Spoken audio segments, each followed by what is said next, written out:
আখড়া স্টাডিতে সবাইকে অনেক অনেক স্বাগত। Welcome to Akhra study. আজকে আমরা শিখব ওয়েস্ট বেঙ্গল বোর্ড ক্লাস 6-এর English book blossoms new syllabus থেকে lesson 6 how the little kite learn to fly. আচ্ছা ভাবো তো, নতুন কিছু শেখার আনন্দই কিন্তু একদম আলাদা, তাই না? আর আজকের এই দারুণ আলোচনার মাধ্যমে আমরা এই চমৎকার কবিতাটিকে একটা ভীষণ কালারফুল পয়েন্ট অফ ভিউ থেকে জানব। তো চলো শুরু করা যাক। আজকের এই ক্লাসে আমাদের টপিকগুলোকে আমরা মূলত 5টা ধাপে ভাগ করেছি। 1 নম্বরে থাকছে ছোট্ট ঘুড়ির দারুণ একটা গল্প। 2 ওয়ার্ড নেস্ট বা নতুন শব্দের অর্থ। 3 বইয়ের প্রশ্ন উত্তর সমাধান। 4 নম্বরে গ্রামার বা ব্যাকরণ প্র্যাকটিস। আর একদম শেষে 5 নম্বরে থাকছে ফাইনাল থটস বা আজকের গল্পের আসল শিক্ষা। তো আমাদের প্রথম পর্ব ছোট্ট ঘুড়ির গল্প, সাহসের এক অসাধারণ ধারাবাহিক যাত্রা। জানো তো, এই ছোট্ট ঘুড়িটার ওড়ার পুরো সময়কালটাকে আমরা খুব সুন্দরভাবে কয়েকটা ধাপে ভাগ করে নিতে পারি। একেবারে প্রথম মিনিটে মাটিতে থাকার সময় তার মনের সেই ভয়। দ্বিতীয় মিনিটে বড় ঘুড়ির দেওয়া ভরসা আর উৎসাহ। তৃতীয় মিনিটে ভয়ে কাঁপতে কাঁপতেও ওড়ার প্রস্তুতি নেওয়া। এরপর চতুর্থ মিনিটে বনবন করে ঘুরপাক খেয়ে ওপরে ওঠা। পঞ্চম মিনিটে একদম উঁচুতে শান্ত আকাশে ভেসে বেড়ানো। আর ফাইনালি 6 নম্বর মিনিটে এসে নিজের ওপর সেই অসম্ভব গর্ববোধ। চলো এবার এই পুরো জার্নিটা আমরা কবিতার লাইনের মধ্যে দিয়ে একদম কাছ থেকে ফিল করি। একদম শুরুতে আমাদের ছোট্ট নীল ঘুড়িটা ঘাসের ওপর পড়ে আছে। ওপরের ওই সুবিশাল নীল আকাশের দিকে তাকিয়ে সে ভীষণ ভয়ের সঙ্গে কাঁপতে কাঁপতে বলছে, আমি কখনোই এটা করতে পারবো না। আমি জানি চেষ্টা করলেই আমি ঠিক পড়ে যাব। সত্যি বলতে কি, প্রথমবার কোনো নতুন কাজ করতে গেলে আমাদের সবারই কিন্তু এরকম ভয় লাগে, তাই না? এটা খুব স্বাভাবিক একটা ব্যাপার। আর ঠিক সেই মুহূর্তে আকাশে উড়তে থাকা ভীষণ কনফিডেন্ট বড় লাল ঘুড়িটি একদম গম্ভীর আর জোরালো গলায় বলে উঠল, চেষ্টা করো, শুধু একবার চেষ্টা করো, তা না হলে আমার তো ভয় হচ্ছে তুমি কখনই উড়তে শিখতে পারবে না।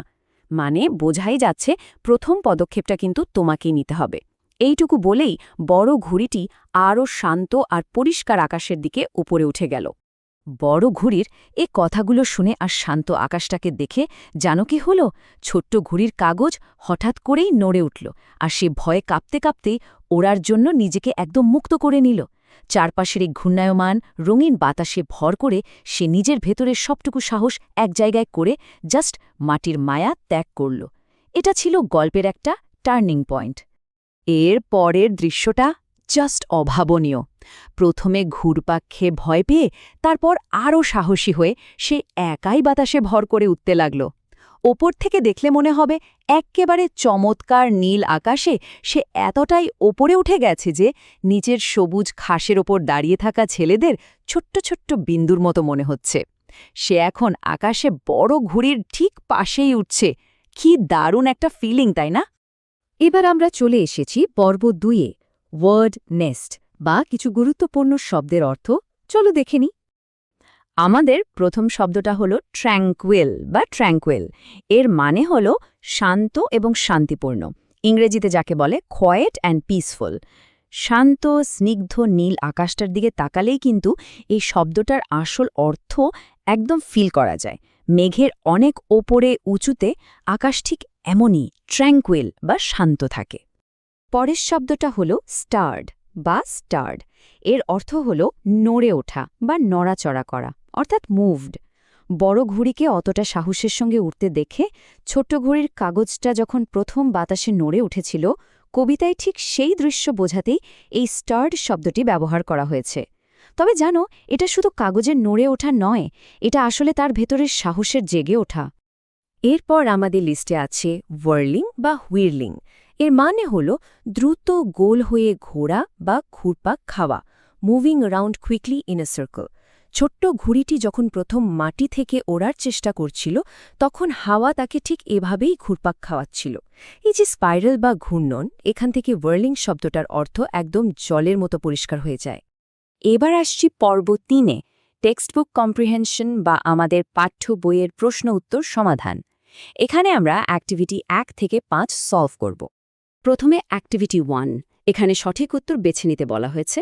এর উত্তর হবে অপশন আই ফ্লাই, বি এর উত্তর হবে আই ট্রাই, সি এর উত্তর হবে আই প্রাইড এবং ডি এর উত্তর হবে 3 স্পটস। এবার চলো অ্যাক্টিভিটি 2 এর শূন্যস্থানগুলো চটপট দেখে নিই। এতে বসবে ট্র্যাঙ্কুয়াল স্কাই, বিতে হবে স্টার্ড অ্যাট দ্য সাইট, সিতে বসবে রাইজিং স্টেডিলি এবং ডিতে হবে rested high in the quiet air. Activity 3তে একটা খুব সুন্দর প্রশ্ন আছে। শান্ত আকাশের দৃশ্য দেখে ছোট্ট ঘুড়ির কাগজ নড়ে উঠেছিল কেন? আচ্ছা, এর উত্তরটা কিন্তু খুব সোজা। বড় ঘুড়িটিকে শান্ত আকাশে অমন সাহসের সঙ্গে উড়তে দেখেই ছোট্ট ঘুড়িটি দারুণভাবে অনুপ্রাণিত হয়েছিল। বড় ঘুড়ির স্বাধীনভাবে উড়ে বেড়ানোর ওই দৃশ্যটাই ছোট্ট ঘুড়ির কাগজের ভেতর একটা নাড়া দিয়েছিল। অ্যাক্টিভিটি 4 এর কজ অ্যান্ড এফেক্ট বা কারণ ও ফলাফল ছকটা একটু খেয়াল করো। প্রথম লাইনে ছোট ঘুড়িটি মাথার ওপরে জিনিসগুলোর দিকে তাকালো, আর তার ফলে সে উঠতে ভয় পেল। দ্বিতীয় লাইনে ছোট ঘুড়িটা যখন আরও সাহসী হয়ে উঠল, তার ফলাফল হিসেবে সে একাই আকাশে উঠতে শুরু করল। তৃতীয় লাইনে বড় ঘুড়ির পাশে উঠতে পেরে সে গর্বে একেবারে শিহরিত হল। আর শেষ লাইনে সে মাটি থেকে অনেক উপরে ছিল বলে নিজের ছেলেদের ছোট বিন্দুর মতো দেখাচ্ছিল। পুরো ব্যাপারটা একদম লজিক্যাল, তাই না? এবার অ্যাক্টিভিটি 5, এই প্রশ্নগুলোর উত্তর আমাদের পূর্ণ বাক্যে দিতে হবে। এ, বড় ঘুড়ি ছোট ঘুড়িকে কি করতে বলেছিল? উত্তর হল the big kite told the little kite to only try to fly, অর্থাৎ বড় ঘুড়ি ছোট ঘুড়িকে শুধু ওড়ার চেষ্টা করতে বলেছিল। বি, ছোট ঘুড়ি কিভাবে ওড়ার প্রস্তুতি নিয়েছিল? এর উত্তর হবে seeing the tranquil sky, the little kite's paper stirred and trembling he shook himself free for flight, অর্থাৎ শান্ত আকাশ দেখে তার কাগজ নড়ে ওঠে এবং সে কাঁপতে কাঁপতেই নিজেকে ওড়ার জন্য মুক্ত করে। এরপর সি, শান্ত আকাশে ঘুড়িরা কাদের সঙ্গী হিসেবে পেয়েছিল? উত্তর high up in the quiet air the kites got only the birds and clouds as companions. হ্যাঁ, তারা ওই উঁচুতে কেবল পাখি আর মেঘেদেরই সঙ্গী হিসেবে পেয়েছিল। আর সবচেয়ে ইম্পর্ট্যান্ট প্রশ্ন ডি, আমি কি ভীষণ খুশি, ছোট্ট ঘুড়ির এমনটা মনে হওয়ার কারণ কি? উত্তর the little kite felt so because he was brave and tried to fly which made him reach high up in the sky. নিজের ভয়কে জয় করে চেষ্টা করার যে একটা অদ্ভুত আনন্দ থাকে, সেটাই তাকে এতটা খুশি করেছিল। পর্ব 4, গ্রামার অ্যান্ড ল্যাঙ্গুয়েজ প্র্যাকটিস। চলো অ্যাক্টিভিটি 6 এবং 7 ব্যাকরণগুলো একটু ঝালিয়ে নিই। অ্যাক্টিভিটি 6A-তে সঠিক আর্টিকেল বসাতে হবে। আই, দ্য নাইল, কারণ এটি নির্দিষ্ট একটা বিখ্যাত নদীর নাম। 2, আ ইউজফুল মেটাল। এখানে খেয়াল করো ইউ এর উচ্চারণ ইউ এর মতো হচ্ছে, তাই অ্যানের বদলে এ বসবে। 3, অ্যান আওয়ার।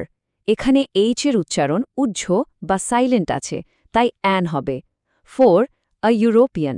এখানেও ই এর উচ্চারণ ইউ এর মতো, তাই এ বসবে। আর 6B-তে আমাদের সঠিক ভার্ব বেছে নিতে হবে। 1, no news is good news, কারণ নিউজ দেখতে বহুবচন মনে হলেও আসলে এটি একবচন। 2, each of the children has. Each থাকলে সবসময় সিঙ্গুলার ভার্ব হয়।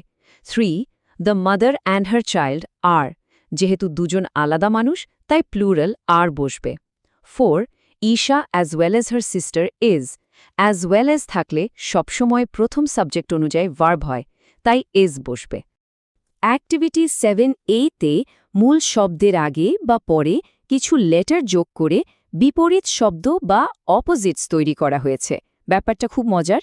যেমন লার্ন থেকে আনলার্ন, স্টেডিলি থেকে আনস্টেডিলি, রেস্ট থেকে আনরেস্ট, ক্লাউড থেকে ক্লাউডলেস আর হ্যাপি থেকে আনহ্যাপি। দেখলে তো, শব্দের শুরুতে আন বা শেষে লেস যোগ করে কত সহজেই আমরা নতুন অর্থ তৈরি করে ফেললাম। এবার আমরা চলে এসেছি আমাদের একদম শেষ পর্বে, পর্ব 5, ফাইনাল থটস বা আজকের এই কবিতার মূল শিক্ষা। এই দারুণ কবিতাটার মূল কথা হল সাহসী হওয়া বা বি ব্রেভ, চেষ্টা চালিয়ে যাওয়া বা কিপ ট্রাইং, আর জীবনে কখনোই হাল না ছাড়া, অর্থাৎ নেভার গিভ আপ। ঠিক যেমন ছোট্ট ঘুড়িটি প্রথমবার অত বড় আকাশ দেখে ভয় পেল, সাহস করে চেষ্টা করেছিল বলেই সে শেষমেশ বিশাল আকাশে উঠতে পেরেছিল। পড়াশোনা, পরীক্ষা বা জীবনের যে কোনো নতুন কাজেই কিন্তু এই কথাটা মনে রাখা ভীষণ জরুরি। শুরুতে যে কোনো কাজই কঠিন মনে হতে পারে, কিন্তু একবার সাহস করে চেষ্টা করলেই সাফল্য একেবারে নিশ্চিত। আশা করছি আজকের এই এক্সপ্লেনারটি তোমাদের সবার খুব খুব ভালো লেগেছে এবং কবিতার প্রতিটি অংশ একদম পরিষ্কারভাবে বুঝতে পেরেছ। যদি আজকের এই আলোচনা থেকে নতুন কিছু শিখে থাকো তাহলে অবশ্যই লাইক আর শেয়ার করতে ভুলো না। এরকম আরও মজাদার, সুন্দর ও তথ্যবহুল আলোচনার জন্য আখড়া স্টাডি ইউটিউব চ্যানেলটি এক্ষুনি সাবস্ক্রাইব করে নাও। সবাই খুব ভালো থেকো, মন দিয়ে পড়াশোনা করো। দেখা হচ্ছে পরের বার।